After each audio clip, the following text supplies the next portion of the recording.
खुदा तो वो है, खुदा तो वो है, खुदा तो वो है, खुदा तो वो है, वही झुकेगा ये सर हमारा के जिसके दम से ये सच्चा है। जमाल सारे उसी का जलवा, उसी के जलवों का कारवा है। जो दिन के पर्दों पे शक्ति जादे, जो रात को बेकार बना दे, गमे किताबों बाहर कर दे, शजर को फिर बाज़मर बना दे। खुशाके हसरत गुलाम कर दे, महक से फिर लाजवाब कर दे। जो दिल के सहरा को सब्ज़ कर दे, जो रूह फारूनो मोहर बना दे। जो मेरी जाके करीब तर है, नजर में जिसकी मेरा गुमा है, वही झुकेगा ये सर हमारा के जिसके दम से ये सब जहां है। जमाल सारे उसी का जलवा, उसी के जलवों का कारवा है। खुदा तो वो है, खुदा तो वो है, खुदा तो वो है, जो बन के सीनों में जिंदगी को जो सच करके खिला रहा है। जो रेगिस्तानों की धूप में भी कई चेहरे से खिला रहा है। हवा की नुसरत से ये परिंदे अता है, परिंदे उड़ा रहा है। मदार दर्द जकियाज बता कर अपने कुदरत चला रहा है। उगा रहा है, खिला रहा है, ये दो जहां का वो मेज़बान है। वही झुकेगा ये सर हमारा के जिसके दम से ये सब जहां है। जमाल सारे उसी का जलवा, उसी के जलवों का कारवा है। तू ही खुदा है, तू ही खुदा है, ये जलते बुझते ये झिलमिलाते, कसम खुदा की खुदा नहीं है। ये सरसराते ये टिमटिमाते, कसम खुदा की खुदा नहीं है। उरूज वाले जवान वाले ये नींद वाले निढाल वाले, गए फना में ये आते जाते, कसम खुदा की खुदा नहीं है। खुदा तो वो है, खुदा तो वो है, खुदा तो वो है, असल से जारी बका है जिसको वो जावेदा है। वही झुकेगा ये सर हमारा के जिसके दम से ये सब जहां है। जमाल सारे उसी का जलवा, उसी के जलवों का कारवा है।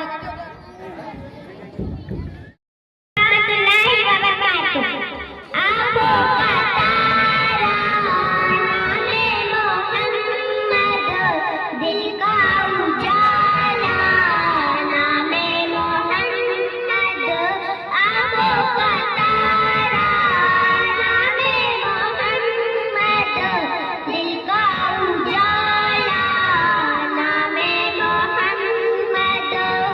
सल्लल्लाहु अलैहि वसल्लम, सल्लल्लाहु अलैहि वसल्लम, सल्लल्लाहु अलैहि वसल्लम, सल्लल्लाहु अलैहि वसल्लम।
सल्लल्लाहु अलैहि वसल्लम सल्लल्लाहु अलैहि वसल्लम सल्लल्लाहु अलैहि वसल्लम सल्लल्लाहु अलैहि वसल्लम दौलत जो चाहो दोनों जहां की दौलत जो चाहो दोनों जहां की कर लो वजीफा नामे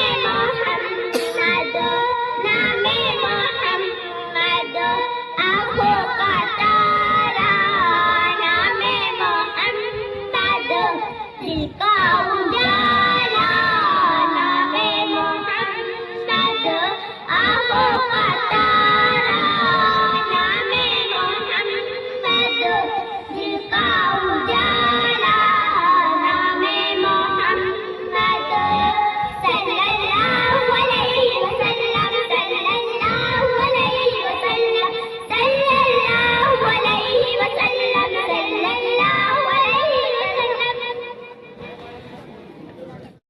वालेकुम रहमतुल्लाहि व बरकातुहू। इस्लाम की बुनियाद 5 चीजों पर है। पहला तौहीद यानी अल्लाह को एक मानना, दूसरा नमाज पढ़ना, तीसरा रोजा रखना, चौथा ज़कात देना, पांचवा हज करना। सुन्नतें, पहला सीधे से पीना, दूसरा बैठकर पीना, तीसरा देखकर, चौथा बिस्मिल्लाह का पीना, पांचवा 3 साथ में पीना, छठा पानी पीने के बाद अब्दुल्लाह पढ़ना। खाना खाने की 14 सुन्नतें, पहला दस्तरखान बिछाना, दूसरा दोनों हाथ घुटनों तक धोना, तीसरा चौथा सुन्नत मुताल लेकर खाना, पांचवा सीधे से खाना, छठा में खाना, तीन उंगलियों से खाना, अवा वाला 9 उंगलियों से खाना। दसवां आधा लुकमा भी है तो लगा खा लेना, 11वां खाने में इतना खाना, 13वां मुझे मत आमन्तु बिल्लाहि कमा हुआ बिअस्माई व सिफाती व कबिलतु जमीआ आकामे। तर्जुमा ईमान लाई में अल्लाह पर जैसा के हो अपने नामों और सिफातों के साथ है, और मैंने उसके तमाम काम कबूल किए। ईमान मुफस्सल आमन्तु बिल्लाहि व मलाइकती व कुतुबी व रुसूली वल यौमिल आखिरी वल कदरि खैरी व शर्री मिनल्लाहि तआला वल बासिल बादल मौत। तर्जुमा ईमान लाई में अल्लाह पर और उसके फरिश्तों पर और उसके किताबों पर और उसके रसूलों पर और क़यामत के दिन पर और इस बात पर के अच्छी और बुरी तकदीर खुदा ताला के तरफ से होती है और मौत के बाद दोबारा उठाए जाने पर। माशाअल्लाह। वरहमतुल्लाहि वबरकातुहू। वज़ू के 4 पढ़ाई थे। पहला पूरा चेहरा धोना, पेशानी के बालों से लेकर टूटी के नीचे तक, एक कान की लहू से दूसरी कान की लहू तक, दूसरा दोनों हाथ धोने समय धोना, तीसरा चौथाई सर का मसा करना, चौथा दोनों पैर तक में समय धोना। गुस्सा की 3 पढ़ाई थे। पहला कुल्ली करना, दूसरा नाक के नरम हिस्से के पानी पहुंचाना, तीसरा पूरे बदन से पानी बहाना। एक भी बार जब से गुना रहे गुस्सा ना होगा। वज़ू के तोड़ने वाले सीधे हाथ है। पहला पेशाब में बैठना होना, दूसरा आवाज खाली होना, तीसरा मुंह में तोल दिखाना, चौथा खून भी निकल कर बैठ जाना,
मोहतरम हजरात, नमाज इतना अमल है कि अल्लाह के नबी सल्लल्लाहु अलैहि वसल्लम ने इरशाद फरमाया, जब बच्चा 7 साल का हो जाए तो उसे नमाज का हुक्म करो, और जब बच्चा 10 साल का हो जाए तो उसे नमाज न पढ़ने पर मारो।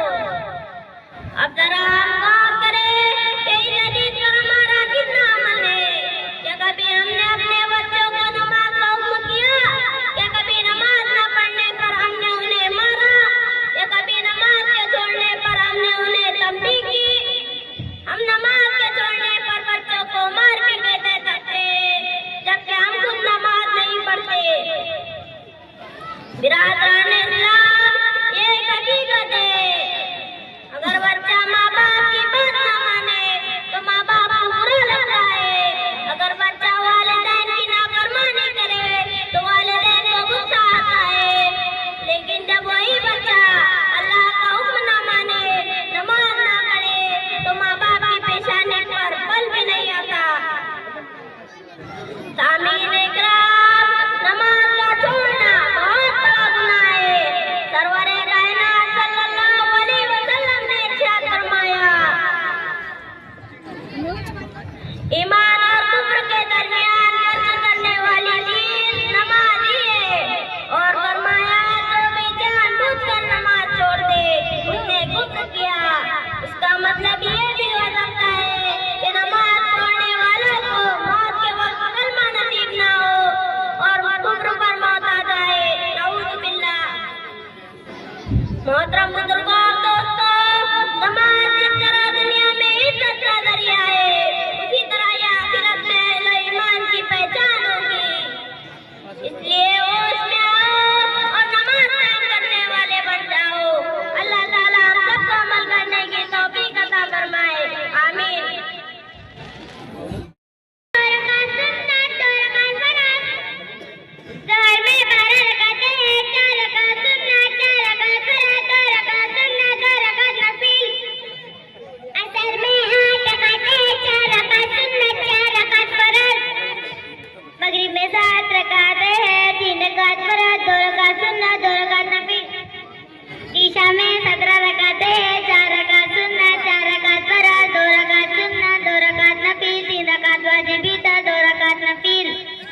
माशाअल्लाह। तक्ती नंबर तन्नी तन्नीने नून साकिन नून पर जमा मुझे नून साकिन कहते तन्नीने नून साकिन की एक कैसी होती है। तक्ती नंबर 9 इज़ा तन्नीनो नून साकिन का कायदा नंबर 1 उर्फे हल्की जे हमजा आईना गईन का तन्नीनिया नून साकिन के बाद उर्फे हल्की के जे में से कोई भी पा जाए तो नून की आवाज को ज़ाहिर करके बहुत के साथ पढ़ेंगे। टेलर नंबर 33 पर तन्नीनिया नून साकिन का कायदा नंबर 2 उर्फे इप्पा बंदा है दादा दीनदार जालजाल राजा शिनशीन वाजवान फौजन बाकाफकाफ उर्फे इप्पा के पदों को में से और जान आए तो उनकी आवाज को नाक में छिपा नहीं साथ पड़ेंगे। तक्ती नंबर 11 जज़म सुकून उर्फे कलकला बाते काफ्ताबा जिंदा इनका मजमुआ कुछ बुझदीन उर्फे कलकला के बाद उर्फ में से कोई भी अकबर जमाए तो वहाँ कलकला होगा। तक्ती नंबर 12 जज़म सुकून मस्कु सुकून जज़म को पीछे वाले से मिलाकर पढ़ेंगे। जज़म वाले को साकिन कहते हैं हम गए सकीना के पन्ने में झटका होता है।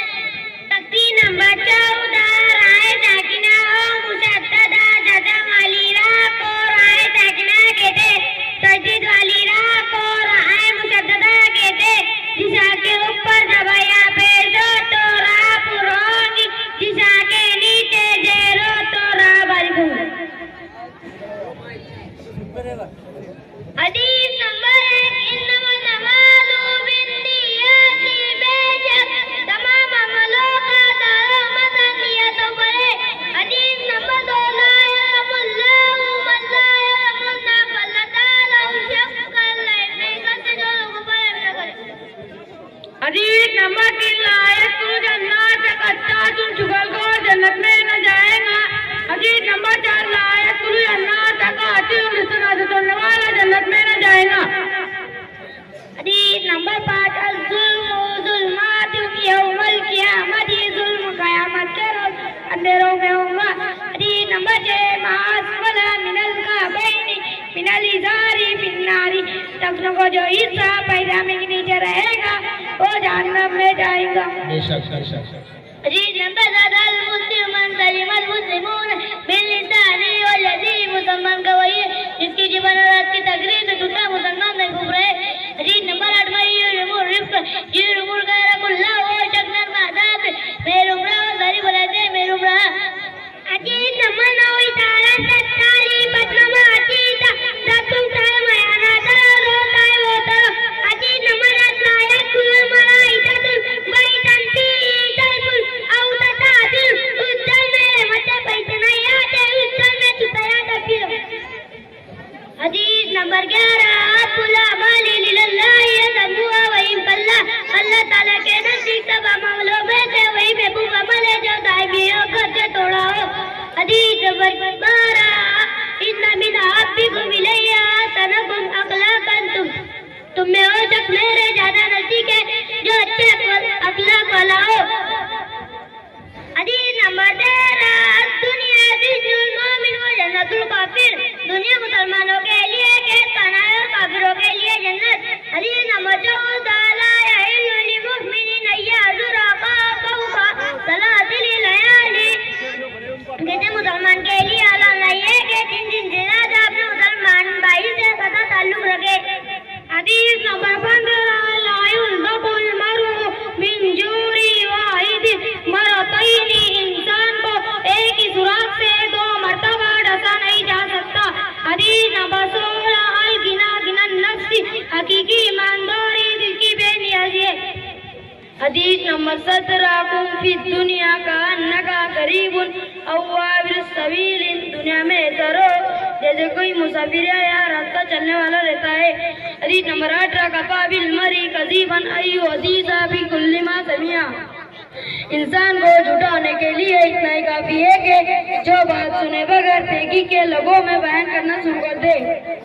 हदीस नंबर 19 अमूरी जूली सिनो अभी तचका मतवा बाप के बराबर है। हदीस नंबर 20 मन सतरा मुस्लिम हम सतरा अल्लाह यौमल क़ियामत, जो किसी मुसलमान पे एक छुपाएगा अल्लाह ताला कल क़यामत पर रोज़ उस पे एक छुपाएगा।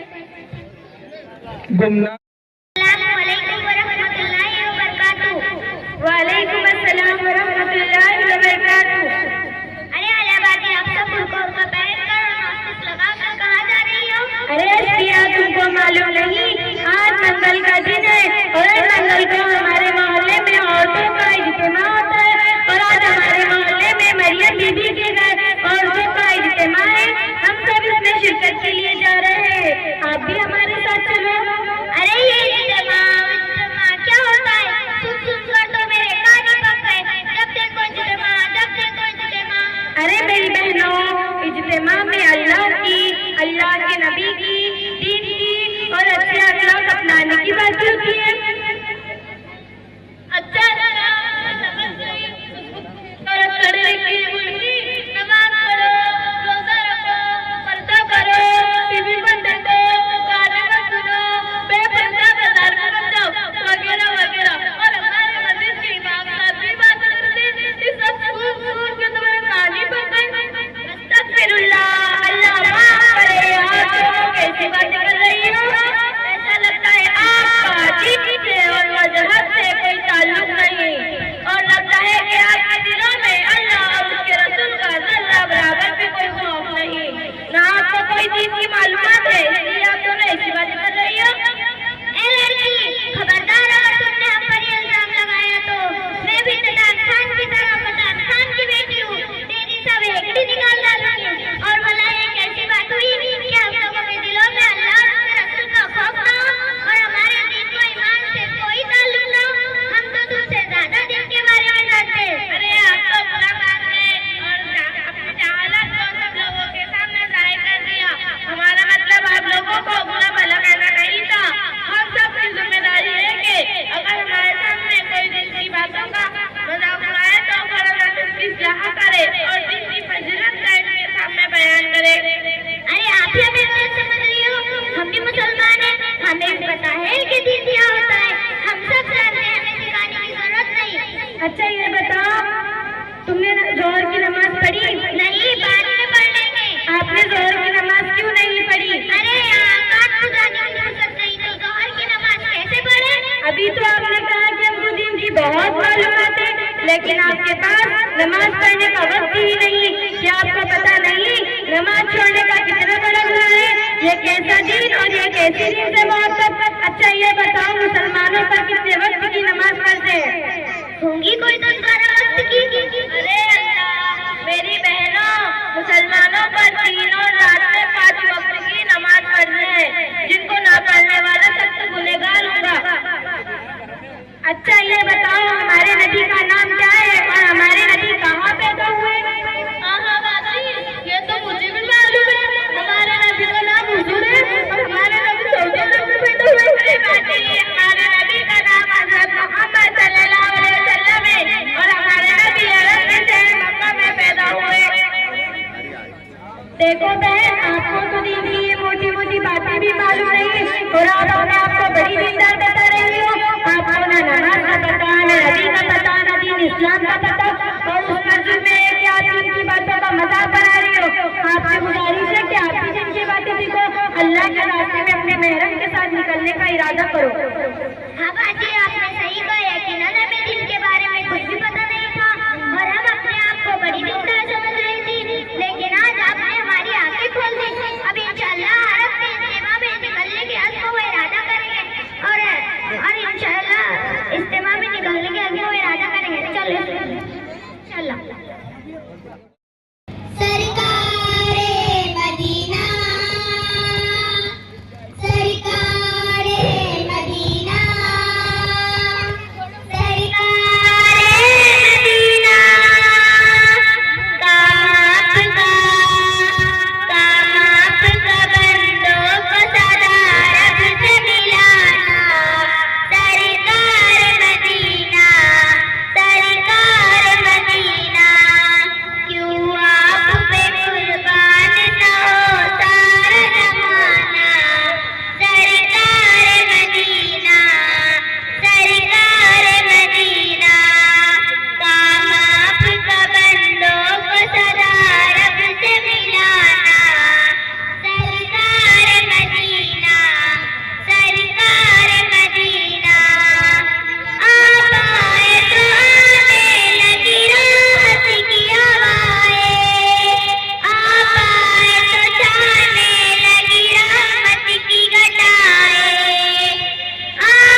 बेशक बेशक, माशाअल्लाह, बहुत बहुत। सरकार मदीना, क्यों कर वो किसी और के रास्ते पे चलेगा, क्यों कर वो किसी और की सीरत में डलेगा, क्यों कर वो किसी और के रास्ते पे चलेगा, क्यों कर वो किसी और की सीरत में डलेगा। है दिल से अभिलाप कई एक दीवाना, सरकार मदीना, सरकार मदीना, काम आपका बंदों को सदा रब से मिलाना, सरकार मदीना, सरकार मदीना, क्यों आप पे कुर्बान न हो सारा जमाना, सरकार मदीना, सरकार मदीना, सरकार मदीना, सरकार मदीना, सरकार मदीना। में इस्तेमाल होने वाली दुआएं, मैं अल्लाह के नाम से और उसकी बरकत से कहना शुरू करती हूँ। शुरू में बिस्मिल्लाह भूल जाए तो ये दुआ पढ़े, शुरू में बिस्मिल्लाह भूल जाए तो ये दुआ पढ़े। बिस्मिल्लाह अव्वलहु व आखिरहु, तर्जुमा शुरू और आखिर में अल्लाह का नाम लेकर खाती हूँ। खाना खाने के बाद की दुआ अल्हम्दुलिल्लाहिल्लज़ी अतअमना व ज़काना व जअलना मिनल मुस्लिमीन। तर्जुमा तमाम तारीफें अल्लाह के लिए जिसने मुझे खिलाया पिलाया और मुसलमान बनाया।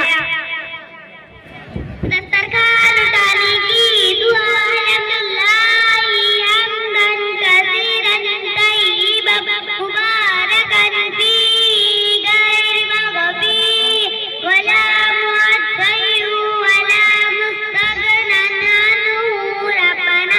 तर्जुमा तमाम तारीफें अल्लाह के लिए, ऐसी तारीफ जो बहुत ज़्यादा हो, पाकीज़ा हो, बाबरकत हो। ए हमारे रब, हम इस खाने को नाकाफी समझ और बिल्कुल रुख़सत कर और इससे बेनियाज़ी इख्तियार करते हुए नहीं उठा रहे।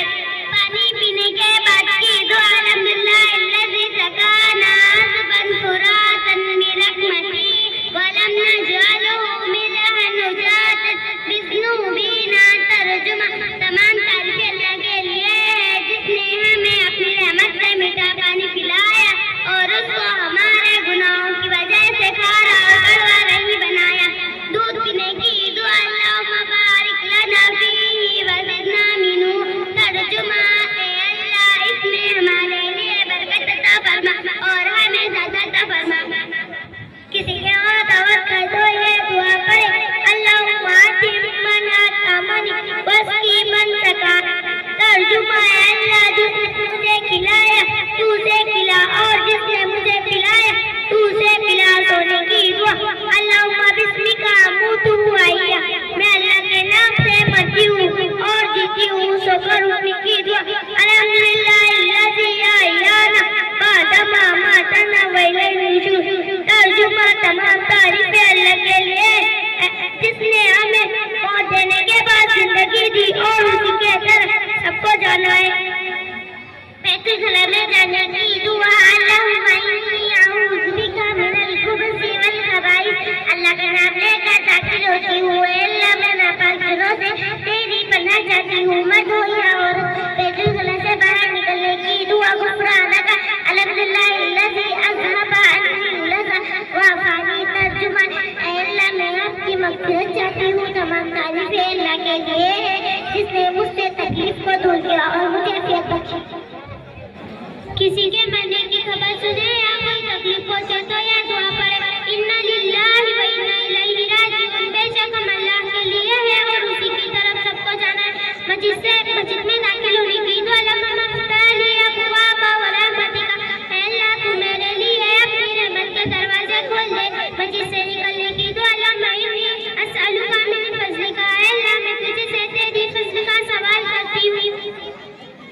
वज़ू से पहले की दुआ बिस्मिल्लाह की तर्जुमा शुरू करती हूँ अल्लाह के नाम से। घर में दाखिल होने की दुआ अल्लाह मैं अस्अलुका खैरल मौलवी व खैरल मखरज पत्रकार साहब